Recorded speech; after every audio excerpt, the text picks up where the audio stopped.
Section 2 is titled Communicating Face-to-Face on the Job. There are many advantages for face-to-face conversations.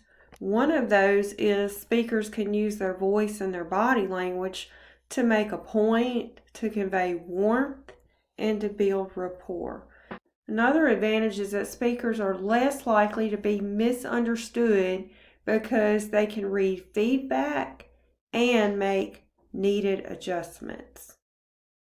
In conflict resolution, speakers can reach a solution with fewer misunderstandings and cooperate to create greater levels of mutual benefit. We're going to look at figure 11.2, and it illustrates the effectiveness of in-person face-to-face communication. Here you can see at the top is face-to-face, and then at the bottom is unaddressed documents. And this is how effective the communication is. So here it's the least effective, and up here it's the most effective. So you can see that the media richness, the conversation meeting, the media richness is the highest and it's the most effective. Next is video conferencing or chat with video and audio. Video would be next. Then audio, because you still have the voice component to it. Then addressed documents. This could be a letter, a memo, or note or email. And then the least effective would be unaddressed documents such as spam, newsletter flyers, bulletins, posters. All right, let's talk about the voice. Of course, I would be talking about this while I have the flu, so I'm not a very good example of voice right now. But studies suggest a strong correlation between voice and perceived authority and trust. Very interesting. So you may not realize how powerful your voice can be. Proper pronunciation involves saying words correctly and clearly with the accepted sounds and accented syllables. The quality of your voice identifies your personality and your mood. Vocal fry is the creaky, raspy sound at the end of drawn-out sentences. This is interesting. It says respondents typically favor lower-pitched voices in men and higher but not shrill female voices. Pitch refers to sound vibration, that is the highest or lowness of a sound. Voices are most engaging when they rise and fall in conversational tones. Flat, monotone voices are considered boring and ineffectual. This is interesting to note if you ever have to give a sales pitch or a presentation, to remember that your voices are most engaging when they do rise and fall. Okay, the volume of your voice, this is the intensity or loudness. Just as you adjust the volume on your headphones or television set, you should adjust the volume of your speaking to the occasion and your listeners. Rate refers to the pace of your speech. If you speak too slowly, listeners are going to become bored and their attention is going to start wandering. If you speak too quickly, listeners may not be able to understand you, and most people normally talk at about 125 words a minute.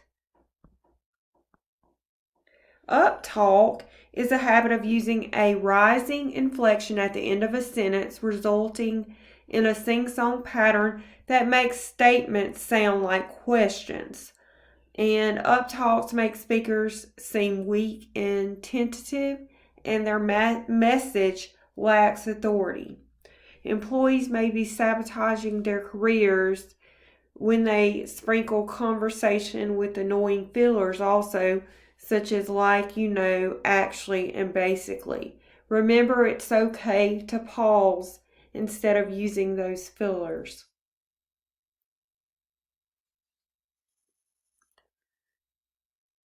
Following are several business etiquette guidelines that promote positive workplace conversations both in the office and at work related social functions. Use correct names and titles. Be sure to learn names and learn titles. Choose appropriate topics. Avoid negative remarks. You want to try to stay positive, especially in the business setting. Listen to learn. Give sincere and specific praise, and act professionally in social situations. This is great advice here to follow.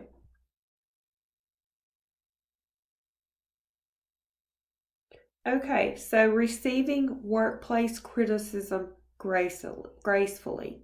Listen without interrupting, determine the speaker's intent, acknowledge what you are hearing, paraphrase what was said, ask for more information if necessary.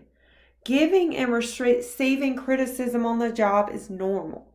The criticism can be given informally, for example, during a casual conversation with the supervisor or co-worker. Sometimes the criticism is given formally, for example, during a performance evaluation. Currently working, or you will be soon, I would definitely remember this advice, especially if it's a formal performance evaluation. Kind of go over these beforehand. This will really help you.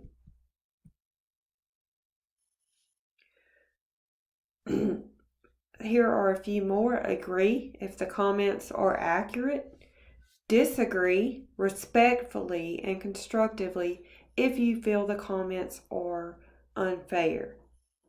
Okay, look for middle ground and learn from criticism. Responding positively to workplace criticism can help you improve your job performance. In the words of a career coach, if you make a mistake on the job, own it and hone it. I'm the first to say I messed up on the job if I do, because I know I'm not perfect and I know I make mistakes. Most constructive criticism is best delivered in person. The following offers advice on how to provide it on the job. Mentally outline your conversation. Of course, use face-to-face. Personal feedback offers an opportunity for the listener to ask questions and give explanations. Occasionally, however, complex situations may require a different strategy.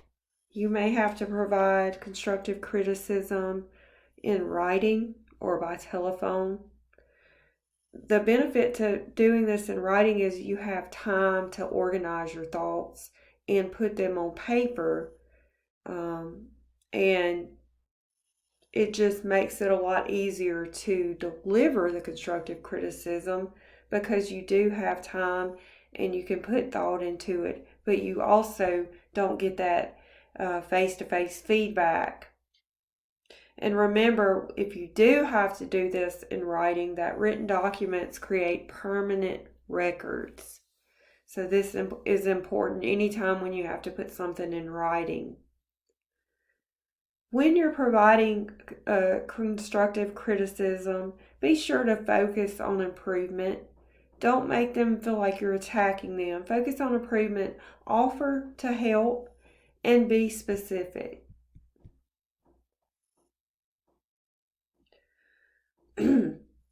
Avoid broad generalization.